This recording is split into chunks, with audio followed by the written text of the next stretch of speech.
तो दोस्तों इस मूवी में दिखाया जाता है एक प्रिंस को जिसने अपने महल को खूबसूरत सजा कर रखा था और अपने महल में खूबसूरत लड़कियों को बुलाकर उन्हें दावत दिया करता था। तभी उस रात एक तेज तूफान आ जाता है जो एक गरीब बुढ़िया तूफान से बचने के लिए प्रिंस के महल में आ जाती है। ऑब्वियसली वो बुढ़िया थी लेकिन शकल सूरत से प्यारी नहीं थी और वह बुढ़िया प्रिंस को फ्लावर गिफ्ट करती है और प्रिंस कहता है इसकी हालत खराब है और यह एक बुढ़िया है, इसकी सूरत भी सही नहीं है, इसलिए उसकी मजाक बनाते हुए हंसने लगता है और उसी बुढ़ी औरत की इंसल्ट करते हुए प्रिंस उसका फ्लावर फेंक देता है। और वह बुढ़ी औरत प्रिंस को बहुत समझाती है, कहती है कि उसकी खूबसूरती उसके चेहरे पर नहीं बल्कि दिल में पाई जाती है, पर प्रिंस इसकी बात मानने को तैयार नहीं था। देखते ही देखते वह बुढ़ी औरत एक खूबसूरत लेडी में बदल गई। असल में वह एक जादूगरनी थी। वह खूबसूरत लेडी एक बुढ़ी औरत का रूप लेकर प्रिंस के पास आई होती है ताकि प्रिंस को आजमा सके। तभी वह जादूगरनी समझ गई थी कि प्रिंस के दिल में प्यार नाम की ऐसी कोई चीज है ही नहीं, इसलिए वह जादूगरनी अपने मैजिक से प्रिंस को जानवर यानी कि बीस्ट बना देती है। प्रिंस जादूगरनी से काफी रिक्वेस्ट करता है कि वह ऐसा ना करे, पर जादूगरनी उसकी एक नहीं सुनती। जादूगरनी के इस मैजिक से प्रिंस को लोग आहिस्ता आहिस्ता भूलने लगे। हम यहाँ पर यह जानते हैं कि जो जादूगरनी ने प्रिंस को फ्लावर दिया था वह आम फ्लावर नहीं था बल्कि एक मैजिकल फ्लावर था और फ्लावर को एक्सेप्ट न करने पर जादूगरनी ने प्रिंस को यह श्राप दिया था कि और यह श्राप तभी खत्म होगा जब फ्लावर की आखिरी पंखुड़ी गिरने पर प्रिंस को किसी से प्यार हो जाए और वो भी प्रिंस से प्यार करे। फ्लावर की आखिरी पंखुड़ी गिरने पर प्रिंस को किसी से प्यार नहीं हुआ तो वह कभी इंसान नहीं बन पाएगा बल्कि एक बीस्ट बनकर रह जाएगा। ऐसे ही काफी साल गुजर जाते हैं लेकिन उस पैलेस में कोई नहीं आता। फिर हमें पैलेस के रिव्स गांव में एक लड़की को दिखाया जाता है जिसका नाम बेल होता है, जिसे स्टोरीज पढ़ना किताबें पढ़ने का बहुत शौक था। बेल के फादर को दिखाया जाता है जो कि एक डिजाइनर होते हैं। तभी उसी गांव में एक लड़के को दिखाया जाता है जिसका नाम गैस्टोन होता है। वह बेल से शादी करने को चाहता था लेकिन बेल उससे शादी करने को नहीं चाहती थी क्योंकि गैस्टोन एक फ्रॉड इंसान था। गैस्टोन बेल से शादी करने के लिए उसे स्ट्रगल करता है, उसकी हर कोशिश नाकाम रह जाती है। एक दिन बेल के फादर को कहीं जाना था, जिस रास्ते से वह जाना चाहते थे वह जंगल का रास्ता था। बेल के फादर देखते हैं कि रास्ते पर तो आग लगी है, तभी उन्हें एक रास्ता और दिखाई देता है जिसकी तरफ वह मुड़ जाते हैं। वह अपने घोड़े पर सवार होकर उसी रास्ते को चल पड़ते हैं। उसी रास्ते पर एक जंगल पड़ता है जिसमें कुछ भेड़ों की आवाज सुनाई दे रही हो। अभी थोड़ी सी आगे चलते ही उन्हें एक भेड़ियों को झुंड घेर लेता है। वह अपनी जान बचाने के लिए एक पैलेस में पहुंच जाते हैं। तभी बेल के फादर की नजर एक टेबल पे पड़ती है जिस पर खाना रखा होता है और पास में ही कुछ कैंडल जल रही थी। उन्हें लगता है कि इस पैलेस में कोई रहता है। उन्हें खाना अच्छा लगने लगता है और बेल के फादर खाना खाने लगते हैं। तभी हमें एक हैरान कर देने वाली चीज को दिखाया जाता है। जिस टेबल पर कप रखा था वही बेल के फादर से बात करने लगता है। बेल के फादर सोचते हैं कि ये और कुछ नहीं बल्कि एक सोल है जो कि उन्हें डराने की कोशिश कर रही है, इसलिए बेल के फादर उससे कहते हैं कि मैं तुमसे नहीं डरता। तभी वहाँ से भाग जाते हैं। असल में यह सवाल उठता है कि वो कब कैसे बोल पाया। असल में यह बात है कि जो पैलेस में चीजें पड़ी हुई थी पहले वह इंसान हुआ करती थी लेकिन जादूगरनी के श्राप से सभी चीजें बदल गईं। बेल के फादर भागते भागते एक गार्डन में आ जाते हैं। वह देखते हैं कि काफी प्यारे प्यारे फ्लावर्स लगे होते हैं। बेल के फादर सोचते हैं कि मेरी बेटी ने फ्लावर मंगवाया था और वह वहाँ से फूल तोड़ लेते हैं। तभी वहाँ पर बीस्ट आ जाता है और उन्हें एक फ्लावर तोड़ने की पनिशमेंट देने के लिए एक कैद खाने में बंद कर लेता है। तभी बेल के फादर का घोड़ा बेल के पास वापस आ जाता है। बेल उसी घोड़े को देखकर समझ जाती है कि उसके फादर किसी मुसीबत में है। बेल अपने फादर को ढूंढने के लिए उसी घोड़े पर बैठ जाती है और घोड़ा बेल को उसी पैलेस के पास ले आता है जहाँ पर कि बेल के फादर को बंदी बना कर रखा था। बेल उसी पैलेस के अंदर चली जाती है और देखती है कि उसे कोई दिखाई नहीं देता, इसलिए वह आवाज लगाती है पर उसकी आवाज का कोई रिस्पॉन्स नहीं आता।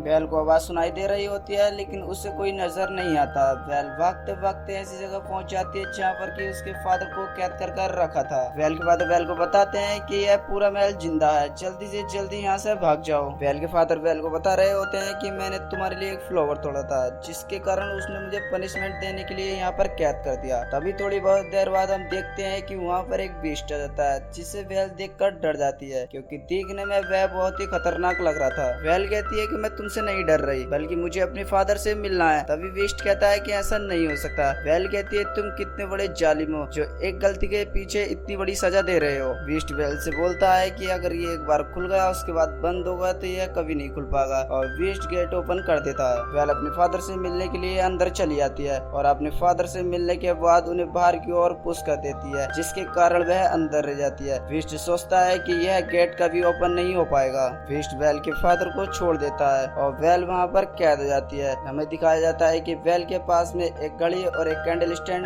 होते हैं जो कि पहले इंसान हुआ करते थे, जबकि बूढ़ी औरत के द्वारा सभी इंसानों को एक श्राप मिला हुआ होता है जिसके कारण वह कैंडल और घड़ी में चेंज हो जाते हैं। वह बेल को बाहर निकालने के लिए गेट ओपन कर देते हैं और बेल वेल से कहते हैं कि तुम हमारे साथ चलो। वेल को रहने के लिए एक रूम दे देते हैं और समझ जाते हैं कि वेल एक ऐसी लड़की है जो हमें इस श्राप से आजादी दिला सकती है। और विस्ट को इस बात का पता चलता है तो वह बहुत गुस्सा होता है, जिसके कारण घड़ी और कैंडल को डांटने लगता है। घड़ी विस्ट से कहती है कि ये वही लड़की है जो हमें इस श्राप से आजादी दिला पाएगी। तभी कहती है कि इस लड़की के पास जाओ, इसे इम्प्रेस करो और इससे प्यार करो। तभी घड़ी और कैंडल विस्ट से कहते हैं कि तुम उसे खाने पर इनवाइट करो। और विस्ट गुस्से में आकर कहता है कि तुम पागल तो नहीं हो। और विस्ट कहता है कि एक चोर की बेटी को खाने पर इनवाइट करूं और उसके साथ खाना खाऊं, ऐसा कभी नहीं हो सकता। उसके सारे सभी लोग उससे रिक्वेस्ट करते हैं तो विस्ट मान जाता है। विस्ट वेल के कमरे के पास जाता है और कहता है क्या तुम मेरे साथ खाना खाओगी? पर विस्ट कहता है क्या इस बात को रिक्वेस्ट मत समझना। वेल कहती है कि तुमने मेरे फादर को कैद किया था और अब मुझे कर दिया है और मुझसे अब पूछने आए हो क्या मेरे साथ खाना खाओगी? तो विस्ट कहता है कि कुछ भी हो जाए आज तुम मेरे साथ खाना खाओगी। वेल कहती है तो चाहे मैं मर जाऊंगी लेकिन तुम्हारे साथ कभी खाना नहीं खाऊंगी। तो विस्ट कहता है चलो तुम्हारी यह ख्वाहिश भी पूरी कर देते हैं, इसे कोई खाना लाकर नहीं देगा जिसके कारण इसकी मौत हो जाएगी। विस्ट फिर उसी फ्लोर के पास जाता है और देखता है इस फ्लोर की पंखुड़ियां हल्के हल्के सभी टूट रही हैं, जिसके कारण वह कभी इंसान नहीं बन पाएगा। जैसे कि हमें दिखाया गया है कि उस महल में रखी हुई जान चीजें भी वह कभी इंसान नहीं बन पाएंगे। तभी हमें इधर दिखाया जाता है कि वेल के फादर अपने गाँव आ जाते हैं। वह गाँव वाले से बता रहे होते हैं कि मेरी बेटी खतरे में है, लेकिन उनकी बातों का कोई विश्वास नहीं करता। तभी वहीं पर एक गैस्टोन नाम का लड़का खड़ा होता है जो कि उनकी बेटी से प्यार करता था। वह उनकी बातों पर विश्वास कर लेता है। गैस्टोन वेल के फादर से कहता है कि चलो मैं तुम्हारे साथ चलता हूँ। तभी थोड़ी आगे जाते ही वेल के फादर रास्ता भूल जाते हैं, जिसकी वजह से गैस्टोन उन पर बहुत गुस्सा करता है और उन्हें बांधकर एक पेड़ के नीचे छोड़कर चला जाता है। फिर तभी हमें एक एगाथा नाम की लड़की को दिखाया जाता है जो कि गाँव वालों ने उसे पहले कभी निकाल दिया था। एगाथा अपने घर ले जाकर वेल के फादर की जान बचा लेती है, जिसके बाद उन्हें आजाद कर देती है। इधर हमें दिखाया जाता है कि वेल उस फ्लोर के पास खड़ी है। वह हाथ लगाने वाली ही थी तभी वह विस्ट आ जाता है और वह कहता है तुम्हें पता है तुम कितनी बड़ी गलती करने जा रही थी। विस्ट वेल से कहता है कि तुम्हारी वजह से हम सब मारे जाते, जिससे कि वेल रोते हुए उस महल से बाहर चली जाती है। जैसे ही वह घोड़े पे बैठती है थोड़ी आगे जाती कुछ भेड़ियों का झुंड वेल को घेर लेता है। भेड़ियों का झुंड वेल पर वार करने वाला होता है कि तभी विस्ट आ जाता है। विस्ट वेल की जान बचाने के लिए वहाँ पर आ जाता है और भेड़ियों से लड़ने के दौरान वो थोड़ा सा इंजर्ड हो जाता है। वेल वहाँ से अपने घोड़े पे सवार होकर जा रही होती है कि तभी देखती है विस्ट जमीन पर गिर जाता है और वह अपने घोड़े पर लेकर महल आ जाती है। वेल जैसे ही विस्ट को अंदर लेके जाती है तो वह देखती है कि जो चीजें पहले इंसान हुआ करती थी वह वेल से कहती है कि तुम अब यहीं रहोगी। विस्ट और वेल को आपस में प्यार हो जाए और श्राप दिया हुआ वो खत्म हो जाए, जिसकी वजह से पहले ऐसा नॉर्मल हो जाए। वहाँ की चीजें वेल को पूरी कहानी नहीं बता पाती और वहाँ की चीजें वेल को बताती हैं कि फ्लावर की आखिरी पंखुड़ी गिरने पर हम सब ऐसे ही रह जाएंगे और विस्ट भी हमेशा के लिए एक विस्ट बनकर रह जाएगा। जब वेल विस्ट के